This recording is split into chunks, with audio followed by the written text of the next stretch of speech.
All right. Did you see AEW? Yes. Okay. We discussed it before the Raw review. We discussed it. They did 1.175. We give our reasons why we thought. This show is just shows you when you got a little bit more star power against each other. I think the numbers are probably going to do better on these shows. Would you agree with that? Well, of Because you had Sammy against Moxley, Jericho against Bryan Danielson. You had the Swerve In Their Glory. We said that shouldn't have been the main event because it's not star power. Right. So it just shows you maybe like I don't know. You know what? When I see Utah versus Wheeler as the main event, this is what I think of. You know when they put a UFC fight on for free and it's two guys and you're like, I can skip. Right. You probably don't know one of them or both of them. That's how I feel with Wheeler. It's like you've got all these superstars and that's who you're featuring. It's okay to push them, but don't over push them. Right. Like, for example, like if I'm watching the prelims and on UFC and they'll show a guy and he looks like different. He's got long hair, curly hair, and he's talking, he's like, it's like, okay, I'm going to watch this fight. But if it's like a boring guy, like, Russian and it's like very boring. It's like, you're not going to invest me into like watching a guy even if they're trying to tell me, hey, this fight's going to be great. You know what I'm saying? It's like, well, I'm not that interested in these guys. They don't seem very charismatic, right? So that's what, like, exactly to your point. I would agree with that. So this match is it's Moxley versus Sammy. This was weird, but they ended up using. But Sammy came out without Tay Conte, which I thought was like, but that's your act. You should have come out. They should have come out with her, and then because. Bro, this is a good, Sammy takes good bumps. He does a lot of kind of unnecessary acrobatics just to do them, kind of like a lot of guys do. But this was a decent match. And not only that, you can use her to work the crowd while you're in there. Right. I did not like of course, I don't know why they have to do this, but it started off. I almost was just going to fast forward to the whole thing where they're standing there and letting each other chop each other and slap each other in the chest. And I was like, you're not impressed with that either, are you? Like you could do, I don't know why these guys keep doing these spots. That match was good like enough. A Japanese strong style. I know, but it's like, it's not necessary. It's like, bro, this is you guys are fighting for the title. Why are you letting the guy? Because as long as people go, woo, that to them is a pop and they'll do it. But like beyond that spot, this rest of this match was pretty good. Because you have Moxley's been working bigger guys lately, so it's like maybe working a smaller guy is you always like working smaller guys because you can do more stuff to them and they take bigger bumps for you, right? But so halfway through the match, Sammy's getting the best of Sammy. So Tay and Anna Jay ran down to ringside and they're trying to act is about the best way I could describe it. They distract the ref. The ref is. I'm not saying like this match was good, and when the girls came out and they got involved with the referee, I'm not being a hater. If I'm that age, I'm watching this, bro. This was just like all like bad acting broke out in the middle of the match. Like they're they're all over. It was just So Tay comes in and kicks Moxley. It looked like she kicked him in the butt. But I guess it's supposed to be like she kicked him in the because he sold his, so it's like because it wasn't, bro. She did that spot where somebody should have known the spot should be you come in like China used to do underneath. You come right from behind him and you boom. You give the fist up to the ball because it's very visual and you punch the guy right in the ball. You can protect him. Right, you can protect. That's what the spot should you could really like. kick the guy in the doing it like that. Right, exactly. Okay, like when Dominic kicked Edge in he kicked it from the front, which looks visual, but you can't really kick somebody in the from behind and make it look visual because it looked like you kicked him right in the butt, especially with the camera covered, right? So the Moxley did the thing where he does the elbow. Everybody's doing these elbows now, like this elbow MMA elbows, right? But they did a couple back and forths. Guevara rolled him up for near fall after the nut shot. He quickly went to the top rope for a swanton, but Moxley moved. Then he went for Wheeler Utah's seatbelt, whatever seatbelt roll up is. I don't even know what that is, but didn't quite get it. Guevara kicked out at 2. Guevara landed a series of kicks and went for the the GTH again, but Moxley landed his feet and just lifted him up for the Death Rider and covered him. Kind of a weird. I had no problem with the finish, but I thought this being AEW that they would do the 9 million false finishes and stuff, everything, but this worked because he just got out of his finish and hit him with his finish, and the match was over. That's it's fine. So what did you think of this match? Yeah, good match, and I would rather have Sammy come out with the hot 2 chicks, have them at ringside. Well, have the one, and then you could have had maybe like they do a spot where and then Anna comes out. And just have more elements, right? But he should come out with his act. His act is her and the girl. And they also help you work the crowd, and you can use them for a spot if need be. Absolutely. Right. The one thing I do notice about Tony is that he starts every show off hot, whether it's a promo or a match, but he always likes to start it off hot. He doesn't always finish it hot, but he always does start it off hot. Let me ask you guys. I'm gonna slightly disagree here. Right. Okay. They always go straight. The show opens and they go straight to the entrance. No announcers telling them what's on the show. There's no interview for what's coming next, and like maybe a Jericho interview about something. Just like there's no setup. They literally just start the second they go live. They go to the ring entrances, and I'm like, I think that is you weird. Just fill it with like a minute, maybe a couple of the guys talking about the match, something where it's like, but they just go straight to the match. So I'm. What were you trying to interject, Joe? Go, Joe. Have either of you guys, and I guess Konnan more specifically too, have you heard anything about Sammy leaving AEW? No, nothing. Why have you? Well, he tweeted 4 pictures from his AEW run, one with Cody, one of his first appearance, one with Jericho, and all that. He tweeted, "I hope you live a life you're proud of, and if you're not, I hope you have the courage to start over again. We came up short last night. It is what it is. Thank you to everyone who has helped me get to this point. It's been a hell of a ride. Where we go next, we go with faith." So people are speculating, like, what's that? Is he leaving or? No, he's probably playing off all this stuff to just create it. I don't know. Maybe, yeah. I have absolutely no idea, right? I don't know why he leave, because he is a featured act, and I'm sure he's getting paid very well, and they got his friend there, which if you were to go to WWE, I don't think they're going to let him sign up his friend. Right. Yeah, I'll give you a perfect example. This is how they should have started this show, right? Because Moxley really doesn't do interviews because he's in the back corner of the arena or whatever, right?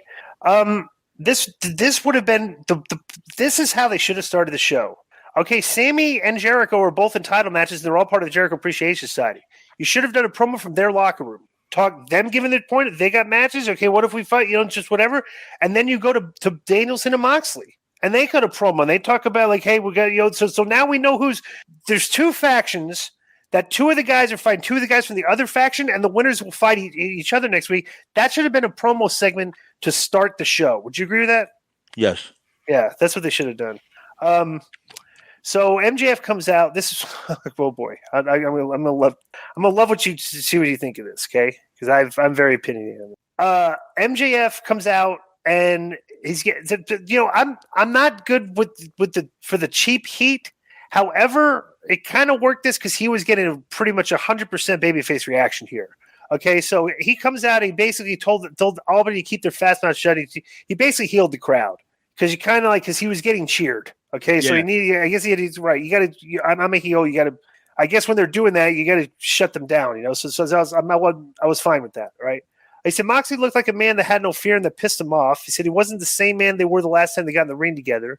MJF said Moxley's the one playing a character, not him. He mentioned reading his book and said he was just like these people, a filthy white trash loser from the sticks.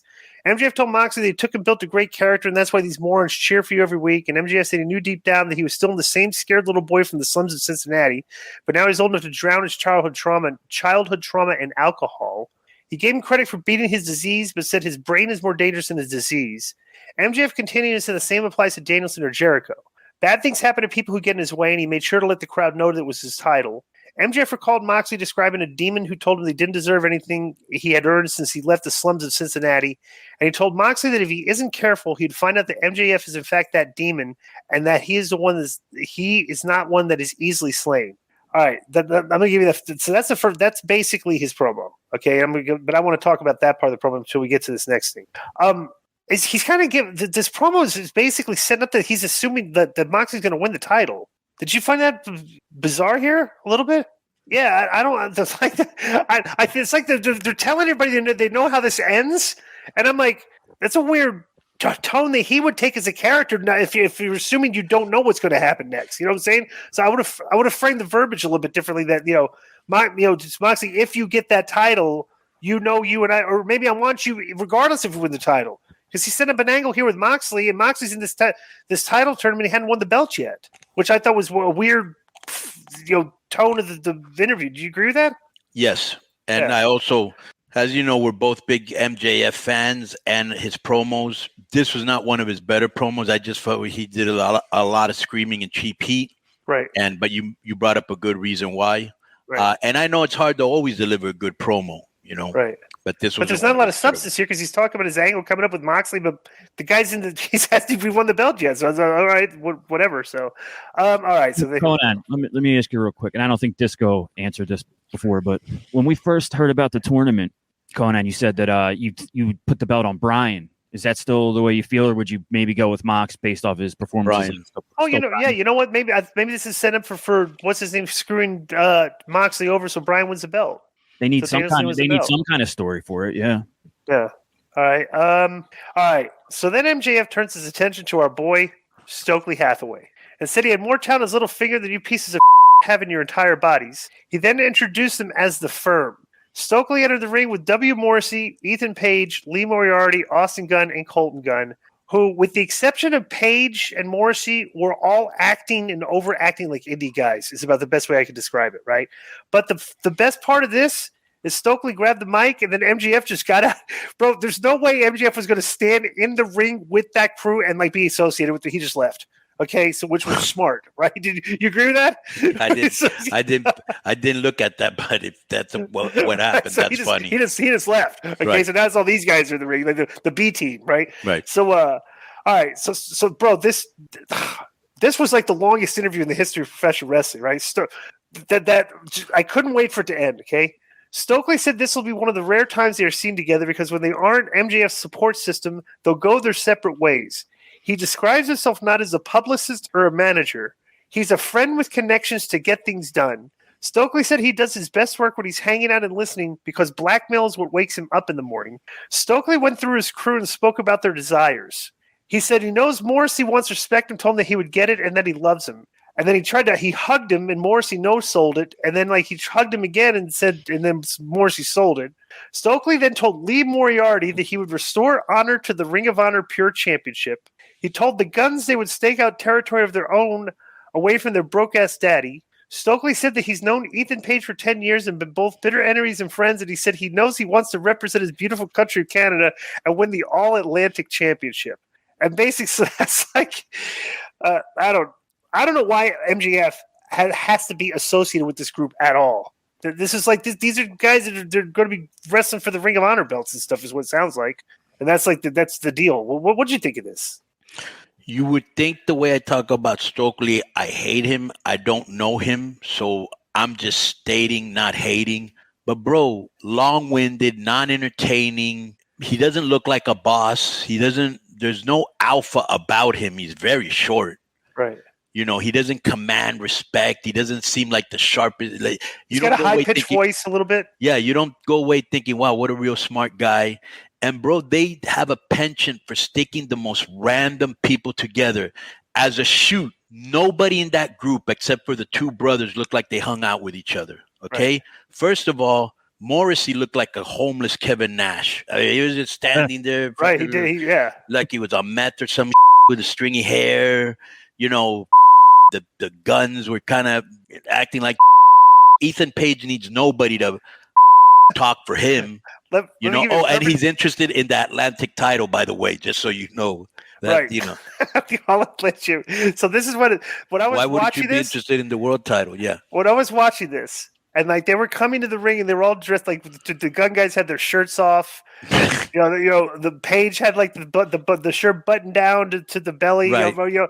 I would say, bro, this is like somebody told them, "Hey, let's go out and do the maximum male model gimmick, and we're going to show them how to do it." Okay, but let me ask you a question: it's like a watered down version of Ethan Page look like he hung out with anybody in that group? Of course not. He shouldn't be associated with anybody. Did the anybody. Ass Boys look like they hung out with anybody in that group? No.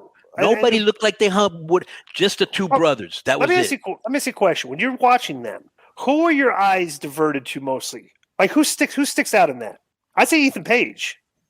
Maybe the Austin Gunn brothers. The Governor, I think Page sticks out. No, well, Page is the star. He got the biggest pop, and he's the star, and you don't need nobody talking for him. You don't need to be no whack faction. That's already. But I'm looking usually at the Austin boys because they make me laugh because they're just acting like you know what I'm saying. Right.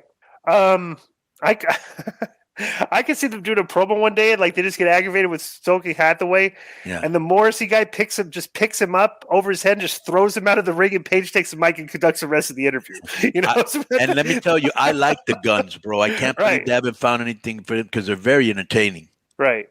Yeah. All right. So they do there's really no reason to do this, but they do this all the time. They had a video package of Jungle Boy wanting to get back into the swing of things, and which led him to signing an open contract for Dynamite. And like he's back to cutting his promos with no personality or nothing. He's just like kind of monitor whatever. So then they go to Lethal, and Lethal J and Sanjay and the big guy. And Lethal's looking at his promo for like they're laughing at him and everything. And Sanjay calls him a stupid boy and said he would face a man tonight. They're basically going to have a match. But like, bro, that's the setup for this match. And that entire sequence of the Jungle Boy promo and the Jay Lethal thing took like 1 minute and 15 seconds. I mean, no reason for it. The match is literally coming up next, and they set it up with the promo for something that's happening right early now. on the show. Right? Exactly. Very quick. Yeah, so it was completely unnecessary, and I'm completely. I knew it was going to happen here, so I fast forward to see what the finish was going to be, and then Jungle Boy, bro. If I'm Sanjay and them, I got back to that curtain. I would have chewed Jungle Boy out. Those were weak ass forearms right before he put that finish on. Did you see that? And that did not look good. That was a very weak way to beat a guy. His stuff looked weak. He was forearming him in the back, very weak looking forearms, and then choked him out and Lethal tapped right away. Yeah.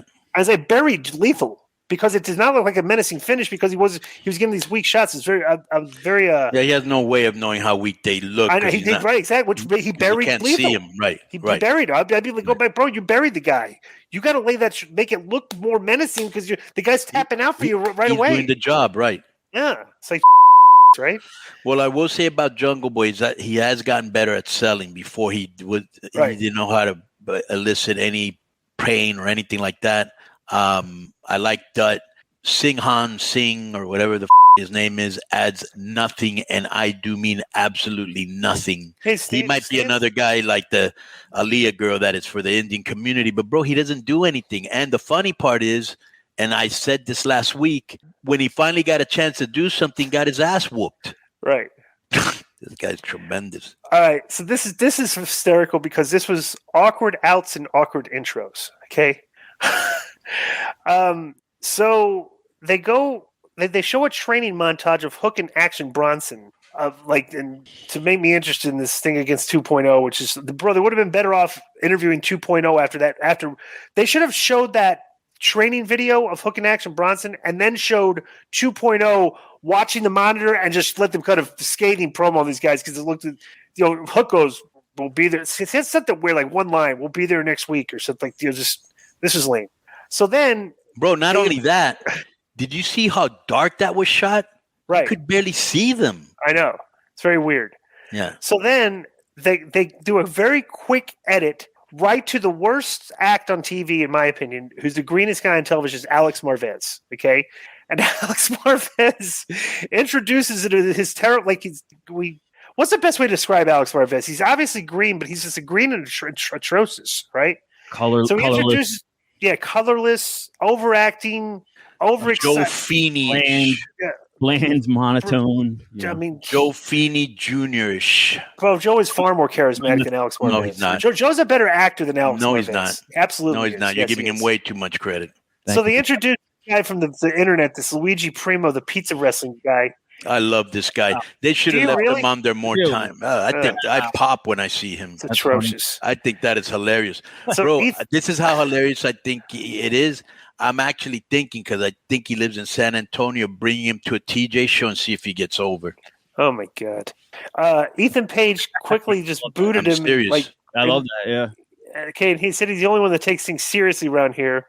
Danhausen walks into the scene and mouths off to Paige, and guess what the whole purpose of the segment was? To set up a match, right? From Friday and Rampage. Yeah. So it was like, and this was all. There were 4 people. This Alex Marvez, the pizza guy. I think I finally get Danhausen, and he is kind of an acquired taste. I think he's supposed to be a guy that thinks he's evil, but he's not. Right. And everybody's in on the joke, but he's a terrible wrestler. Very nice guy because I have met him. Right. But I'm kind of I kind of popped a little bit for him this week. Right. But this whole segment, there were 4 people in it, and like it was like Luigi's over with me, dude. I don't care what you say. He was in. He said like one word. I know they didn't. For 4 seconds. Right. They should have let him do the because you're right. He actually gets, yeah. I've seen him in like a match, and they'll do like a arm, like he'll be with the pizza, doing the thing, and they'll do like the arm wringer, right? And he'll keep doing the pizza thing, and then he'll get on his back and he'll do it between his legs. And bro, it's actually a funny act. And he should have done a little bit of that, and then he got super kicked. But the guy just barely said 2 words, and I thought they didn't get enough out of that. Right. I'm just kind of thinking here. I was because like said, you like him. So I'm gonna, bro. I would bring him to the ring with a chef's hat, with one of those rolling pins, with a bag of dough, and the pizza dough thing, bro. He would get over. I'm telling you. Yeah. So I'm trying to think because I'm creatively around right now. I'm just thinking, like you could do spots where like all of a sudden now it's like certain wrestlers you could do a promo with this. Like a bunch of guys are starting to eat. They're eating pizza backstage. Like the pizza guy, they got the pizza guy wrestler now. Like, guys say, "Hey, I want a pizza." Like maybe the guy's delivering pizzas. Like he could come out in the middle of the match and deliver a pizza. Right. Like think about that, right? Like for a couple of weeks before he actually makes his debut. Like say like the Bear Country guys are in a match, right, and the pizza guy in the middle of the match comes out and delivers a pizza to them because they're fat and they want to eat. They wanted pizza.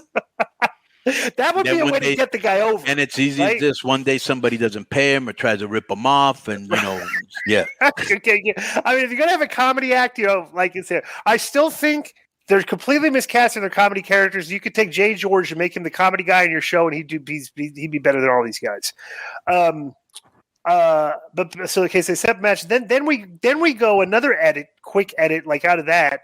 And we go to the Nitro Circus footage of Darby Allin was riding a tricycle on a ramp and doing these like tricycle things. We go to another quick edit to Matt Hardy backstage. He's trying to get back on track in the ring and challenged Darby Allin to a match. Okay, now let me tell you something. This is I would be willing to bet. Okay, so you had Hook and Action Bronson followed by Luigi Primo, the pizza guy, with an Ethan Page Danhausen promo. Darby Allin footage of himself trying to kill him on a tricycle and a Matt Hardy promo. I would say that all of those combined were about 2 minutes and 30 seconds. Like those whole things when these guys obviously need more time to get their characters. And none of them made me want to watch the match. That's even more important. Right. So backstage, so Powerhouse Hobbs, bro, they got all this talent, and Matt DiMartino gets on TV. This guy. What's the best way to describe it? Your typical skinny twink wrestler from the modern day, whatever. This was funny. Powerhouse Hobbs is going to squash this guy, right? So he powers him into the turnbuckle, goes away like he's doing a clean break, runs into him for like a Vader thing, bro. But Hobbs does that and hits his mouth on the guy's forehead and busts his own mouth. Did you see him? Did you see why he's bleeding from the mouth? He busted his mouth last week too. Did he really? Yep. That's how he busted his mouth. He went to give this guy the thing in the corner, and he hit the guy in the forehead with his mouth. Like he could have knocked his teeth out. Yeah, I'm like, I just was laughing. I was like, "What? How could you screw? How could you hurt yourself giving a guy a move, but when you hit the guy in the head with your mouth? It's not like the guy hit him. He hit the guy in the head with his mouth, which was like. So this is another weird segment. So after the match, he gets a microphone. He acknowledged he was tough. It only took him 4 minutes. He acknowledged that Ricky Starks was tough. It only took him 4 minutes and 35 seconds for him to beat him. He called for the chapter to be closed and said it was time to open a new chapter in the Book of Hobbs. Stark walks down the aisle in the arena and approaches ringside. He played it cool at first, but he ran straight at Hobbs and landed some punches and then blasted him with the microphone and sent him packing up the ramp, and that was it. This is a weird – I didn't – Stark should have taken the mic and said something there. Don't you agree? Yep. And it Yeah. needed to be like a pull apart and, Hobbs backed down from him after he beat him in 4 minutes and 35 seconds. And Starks didn't say that they should, bro. Saying they should have ended with Starks on the mic. Like what was? Is there another match? Did she challenge him? Say, hey, let's challenge him to a match with a stipulation. Right. Like he just beat you in 4 minutes and 35 seconds. You hit the ring. You hit him with an object. He's taking a bump. And that was it. It's like, bro, hey, you wanted to run your mouth, everything. I don't go down easy. If you won't think you're so tough, let's do the let's have a street fight next week. Right. I'll fight you. If you beat me in a match, I want to beat you in a fight or something. But right. I agree. This ended, yeah. So it was kind of weird. Swerve In Our Glory against the Lucha Brothers and Ibrahim. They had a boy. I'm missing something here because I know there was an interview where Abraham, they don't need this guy. I'd rather them not say anything or have anybody talking for them if Abrahantis is going to do the talking, because they got Pac doing the talking. I don't know why Abrahantis has to say this. He's a weird character. What's the purpose of him? I don't know.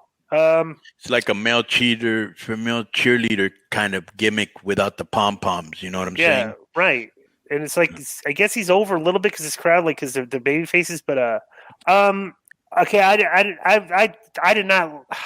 This match was kind of weird because it had some decent spots, had some ridiculous spots where I'm not a fan of the two guys holding hands with each other, jumping on the ropes together, jumping up. It's kind of some of those, but like the work, wasn't bad except this is a thigh slap festival. The Lucha Brothers are just doing. I mean, maybe that's Lucha down there. Everybody slapping the thighs and everything. They're doing it on every strike. And like the whole match just sounds like this.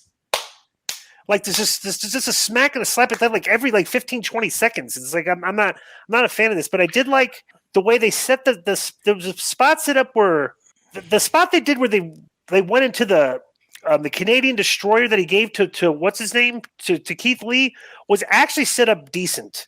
I mean, it looked choreographed, but it kind of did make sense in that the way it played out and everything. But basically, this was actually pretty good because the match didn't really get ridiculous.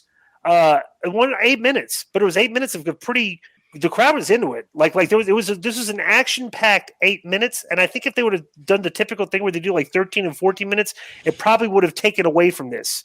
But what did you think of this match? I'm glad that you brought that up, that they were slapping their thighs a lot, because I didn't notice that. And if that's the case, I'm going to notice it in Mexico, because I've been telling all of our talent to cut that out. The other thing is that this match was just, and I do matches like this every now and then myself, so I don't want to sound hypocritical, but it was just kind of thrown together. You know what I'm saying? And the Lucha Brothers, what they do very well is it doesn't matter who you put them up against, they find a way to make the match entertaining. Right. I will say another thing. Keith Lee worked with me in Mexico about maybe 4 to 6 years ago, bro. And he was kind of like not as athletic as Brian Cage, but he was Brian Cage-like. Okay. Mm-hmm. And he wasn't this heavy. He was always heavy, but he wasn't this heavy. And bro, he doesn't do anything anymore. Right.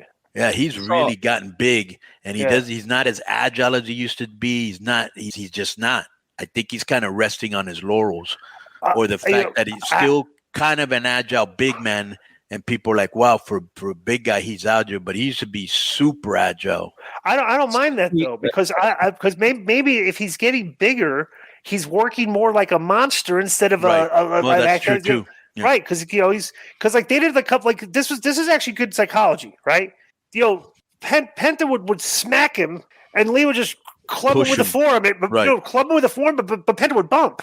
Right. Okay, so then he'd get up and he'd chop him again, and Keith Lee would just boom, double chop him, but he would take him bro. That's the way if he's going to be that size, and you want to keep it simple, bro. Just bump for every strike I give you. And make it look, because I'm a big guy. You know what I'm saying? So it's like that. It kind of works because Swerve is all over the place. He's doing stuff. So when Keith Lee comes in, it's like he doesn't have to do any.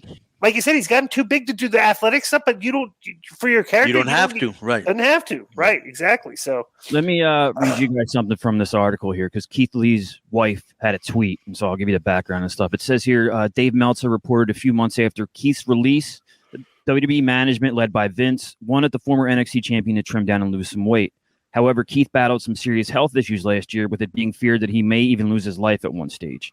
Keith suffered serious complications after catching COVID-19 in January 2021, even noting in an emotional statement the effects of the virus that badly impacted his health. So taking to Twitter, one fan decided to praise WWE superstar Gunther for his incredible weight loss, but also slam Keith Lee in the process. And here's his tweet. Walter was a great professional wrestler to the diehards. Gunther, however, is the complete product of what it means to be a superstar. Everything is special about him.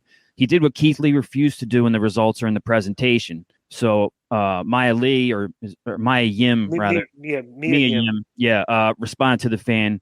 Walter is awesome. And then she put in quotes, what Keith Lee refused to do. When we weren't sure if he was going to live, the doctors told him that if he elevated his heart rate, he could literally die. So working out, even jogging, was not an option. But go off about how he chooses to be fat and lazy. So at one point, the weight gain could have been attributed to his inability to work out, but I don't know what his situation is now. He's in a wrestling ring. He's wrestling. Maybe he has to keep an eye on the heart rate or something like that. But boy, he didn't never look like he blew up. Yeah, at all. But he kept everything very basic and simple, and and the finish looks good because he's such a big freaking guy. So it's like there's no way anybody should kick out of that. So it's like maybe he does have some limitations, but if he does, should he even be in the ring at this point? And should he wait to I'm sure the doctors cleared him, but right. Are you really that concerned, Joe? I'm just making comments. Obviously, no. Are you really that concerned? I'm not concerned. No, you're not. So, for bringing up superficial conversation under the guise of being caring and concerned. Virtue signaling. Yeah, it's 20 months ago, Joe. I'm talking about his performance now. I'm just saying. There's nothing wrong with his performance. He just looks overweight, and he has to cut down and do this, like the cartwheels and everything, and he's not going to dive over the top rope anymore. No, I mean, you'd be stupid to. Who's going to catch you? You're going to cripple somebody, maybe. So afterwards, the Acclaim come out, and they got, I'm 54. Konnan saying the Scissor Me stuff. They got shirts that say "Scissor Me, Daddy." I guess maybe that their audience is fine with that, but I think it's Yeah, their audience and the Get My Go audience is real big on that. Right. And by the way, they need to darken the arena and stop shooting the crowd. Bro, the crowd, every time they had a crowd shot of anybody in the crowd, they looked like they were fat, out of shape. The one time they shot, there's a fat girl with the COVID mask on, and just like a very unattractive looking crowd. They shouldn't have. Don't remember when Rick Rude would come out and call the crowd fat, all you fat, out of shape, sweat. Right? Yeah. I mean, that's what the crowd literally looks like. I'm not hating. I'm not, bro. The WWE crowd looks very different from that crowd. This crowd is mostly black shirts. Like literally, like 80% of the crowd is black shirts, and the Raw and SmackDown crowds are more colorful in what they're wearing. Like they have on nicer clothes. And bro, one of the glaring things is the ticket prices to the difference in ticket prices to these shows. I was texting Double J.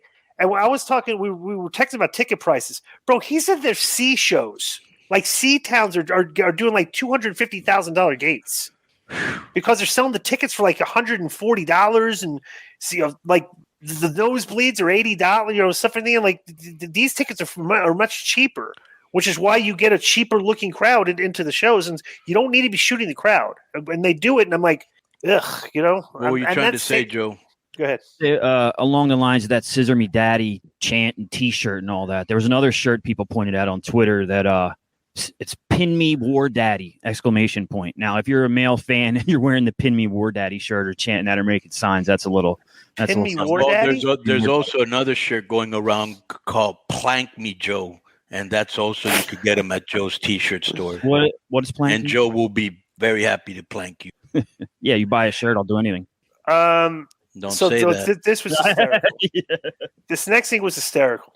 They're interviewing Pac in the back, and the Lucha Brothers are walking off the scene. He's like, "Oh, and like I think it was Marvez. He goes, "A really tough loss, tough time tonight." Pac was getting aggravated with the interviewer out of nowhere. Well, it wasn't really out of nowhere. He should have seen the guy coming because he was standing right there. Out of nowhere, Orange Cassidy comes in with his Superman punch, and bro, he knocks Pac out cold. Right. I kind of when Pac went down, and like was knocked out. I thought that was I kind of laughed a little bit out loud. Did you think that was funny? Like him selling? I like, did kind of. I thought it was out of place, kind of. Like, yeah, why would he get knocked out right there? Why would he get? And not only that, bro. Let me throw this one at you. Abraham Abrahante shouldn't just be translating for the Lucha Brothers. He should translate for Pac. I don't know what the this guy's saying half the time. I'm serious. The plus side about that is at least Cassidy and Pac, we've seen them have really good matches. We know they're going to kill it. That's the good side, yeah. So they go backstage, and there's a Tony Storm Athena promo, and I guess they told them that they have 45 seconds because both of them were talking faster than they usually talk to rush in all their stuff on this promo. And they were trying to tell the story of Britt Baker and Jamie Hayter, and literally, like, this promo probably needed some time to tell because they were showing video of everything. Bro, this is like 45 seconds again. So then they go straight to the match, which is kind of weird. It's like why on earth do they even need to do that, right? This would have been better served of them during the ring entrances playing that, right? And then explaining the story. The announcers explain the story because the girls just rushed right through it. So the finish of this was, who's the other girl? What's her name? The one at ringside. Rebel. Right. So Rebel distracts the ref. The ref looked like a complete imbecile. Okay, the ref is distracted. Britt Baker comes up with the chair, and this was just not very well done. They shoved Storm into the chair, to the chair that Baker was holding up, and they rolled her up for the win. And this was and after the match, Athena tried to get some revenge, but Baker shut her down with a super kick, and Baker went to attack Storm with the chair, but then Jamie Hayter ran out and grabbed the chair from Baker, which is further than their story. But then she hit Storm, and then she yelled at Baker. Then Baker tried to apologize. She goes, I'm sorry. There was Mike, and that's their storytelling here. What did you think? Well, I just thought it was weird that Storm just won the title and then took most of the offense from the other girls and then took the pin. Right. What are you building here? I don't know. It's very weird. They're building the Jamie Hayter against Britt Baker for the title, but I think they realized you they put the belt on. Sacrificed this poor girl on the way while you're doing that. I think they've realized that more people are interested in Britt Baker and Jamie Hayter turning on each other than there are Tony Storm as a champion, and they're probably just going to take the belt off her pretty quickly. Would you agree with that? Maybe, but they haven't given her a chance to really flourish. Yeah. This is weird. This whole angle is very straight, weird booking, but it's still a storyline, which they don't really have a lot on this show. This is one of the only storylines where this is a weekly thing that they're trying to tell. Like everything else is, I'm a challenge. Matt Hardy challenging everybody challenges people to matches. There's all their pre-tapes and everything, right? But at least this is a story. So, so then they had a video package. And, our boys are back on the show. Mark, what's his name? Mark Sterling. 2.0. Mark Sterling.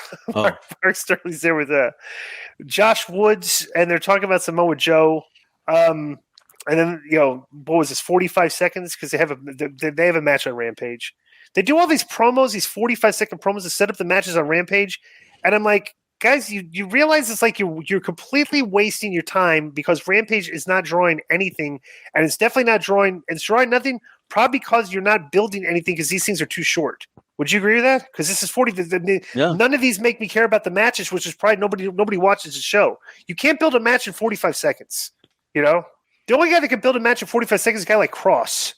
Because he's got like a menacing personality and something. So like whatever. The main event.